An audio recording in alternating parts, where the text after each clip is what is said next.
Now just watch this. I don't know where this is, but imagine that being in a car. I'm assuming it's an electric scooter, either that or his bike's full of rip-raps, fireworks. It just doesn't bear thinking about. So that's a scooter. A fatal crash and fire on Highway 17 in Santa Cruz County caused traffic to gridlock on Friday, according to the California Highway Patrol traffic incident log. A coroner was called to the scene on Highway 17 northbound near Vine Hill Road. According to the CHP log, a Tesla veered out of control before slamming into a guardrail and tree just after 11:20 a.m. The Tesla burst into flames. Video shot by witnesses show emergency crews were unable to enter the wrecked vehicle because it was fully engulfed. Several motorists called 911 to report that they witnessed one vehicle speeding, swerving and tailgating leading up to the accident. CHP officers shut down all southbound and northbound lanes for 1 hour. Tesla erupts in flames in Midtown Memphis. Happening now, the Memphis Fire Department responded to a vehicle fire on Poplar Avenue. This is right in front of Northwest Prep Academy on Poplar. By Linda Coombs, published August 21st, 2025, Memphis 10. The Memphis Fire Department says a Tesla erupted in flames along Poplar Avenue in Midtown on Thursday. The call came in as a report of a vehicle set fire at 1:45 p.m. Crews remain at the scene at Poplar near Cleveland Street. The Tesla sustained heavy fire damage with the entire back of the car melted when Action News 5 cameras arrived at the scene. The cause of the blaze remains under investigation. Milton Keynes citizen, 28th of July 2025. 9 vehicles were involved in a blaze which started in a Milton Keynes car park in the early hours of Sunday, July 27th. 3 fire crews were called to a secure car park in Northfield Drive in the Northfield area of the city just before 1:40 a.m, where 9 vehicles were alight, including 1 hybrid car. Firefighters used hydraulic cutting equipment, 5 sets of breathing apparatus, 2 main jets, 2 hose reel jets and thermal imaging cameras. Not sure why they'd need to use hydraulic cutting equipment unless there were people inside, which I don't think there were. Crews remained on the scene for some time, damping down and monitoring temperatures, with a crew returning for a re-inspection at 6 a.m. Bucks Fire and Rescue said crews had to return to the scene at just before midday on July the 27th, following the reignition of a battery of an electric vehicle on fire. It set fire at 1:40.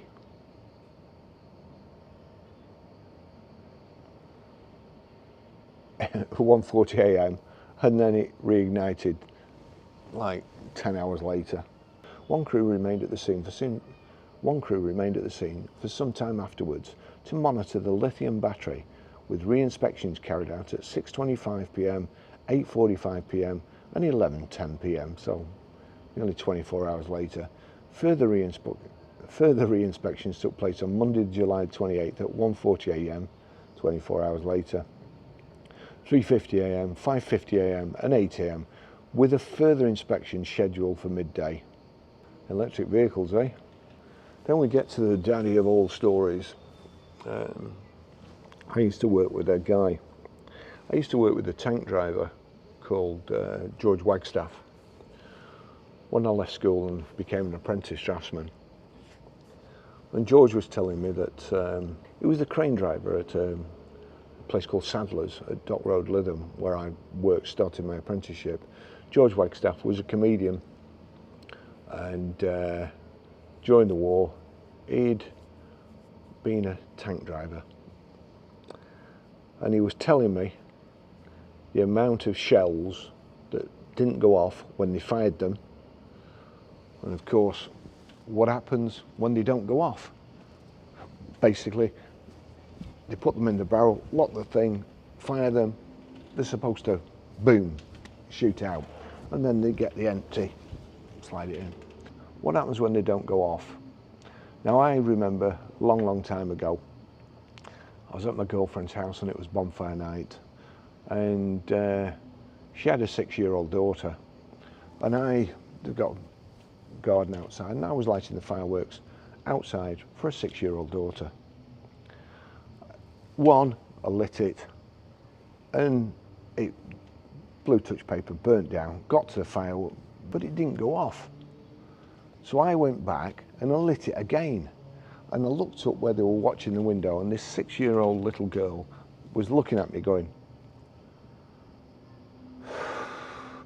don't. Of course, even she knew that you weren't to return to a lit firework because it was bad for you. So what do? You've got the enemy firing at you, and you now have a live shell that you've just hit the percussion cap, the detonator, whatever you want to call it, and it's not gone off. What do? You know, you're in the tank.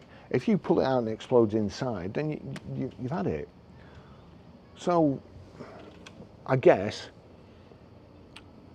I mean, he even said that they stopped drinking at lunchtimes in the UK because there were so many misfires from munitions, and they thought it was because the Brits were going for lunch, getting drunk, and not doing the job properly in the afternoon. That's, you know, by the way.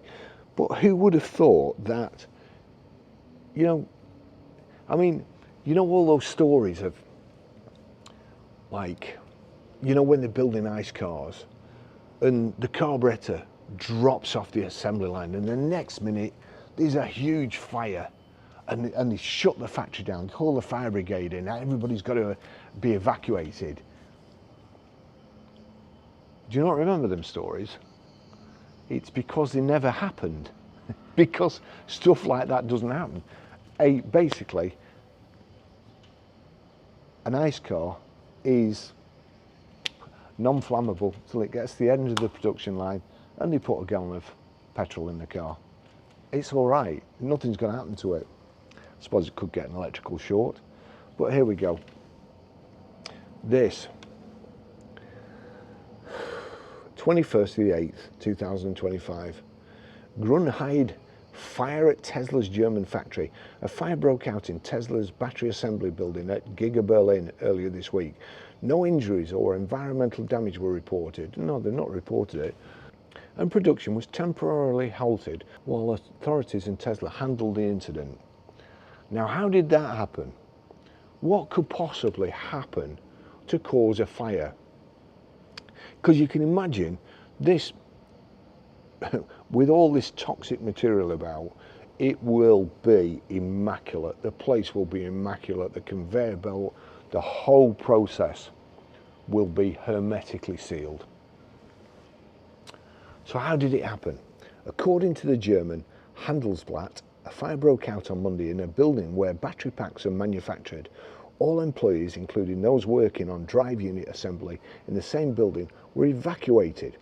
It reportedly took several hours to extinguish the fire. Tesla did not respond to the question from the German news outlet, but the Oderspree district, where the plant is located, confirmed the incident. Tesla reported the event to the authorities, stating that there had been a small fire battery pack production around 3 p.m. on Monday. A small fire that took several hours to put out. According to the district spokesperson cited by Handelsblatt, some battery cells fell from the conveyor belt on the first floor through a shaft into the ground floor. The fire appears to have been limited to these cells in the transport system on the ground floor. So these cells, not a battery, not a full battery assemble, cells that go in a battery, fell off the conveyor belt and started a fire which took several hours to put out. Some cells. The Brandenburg State Office for the Environment, LFU, provided further details. A spokesperson reported that several stacks of cells fell from the conveyor, with a total of 512 cells affected.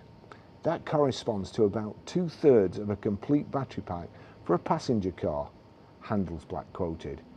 It was not specified which cell type was involved. Tesla uses both CATL, LFP cells for the Model Y base variant, and NCM cells from LG Energy Solution for the long-range versions at the Brandenburg site.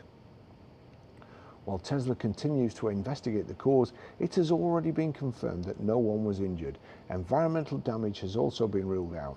The firefighter water was fully contained within the building. Now that's important. When you see these EVs are on fire outside and the fire brigade are spraying them with water, like 90,000 gallons or something in some cases. All those 90,000 gallons go into the drains. Where do you think they go?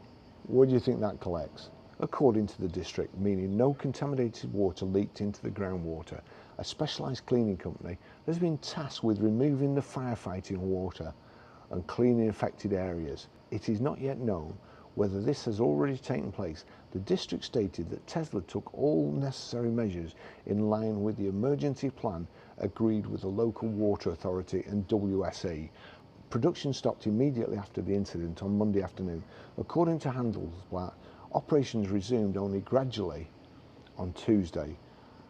Drive unit assembly restarted in the afternoon, while battery pack assembly did not restart at all. Employers unable to perform their usual production tasks attended training sessions and courses, including first aid classes. Just imagine when all these EVs, and we've got the 80% ZEV, and we've got the 80% ZEV mandate in the UK, we're just going to pollute ourselves, aren't we? You know, it won't be long before there's a flipping reservoir polluted, fires in towns where you've got to evacuate because of the toxic smoke. It just really doesn't bear thinking about. Thanks for watching. See you in the next video.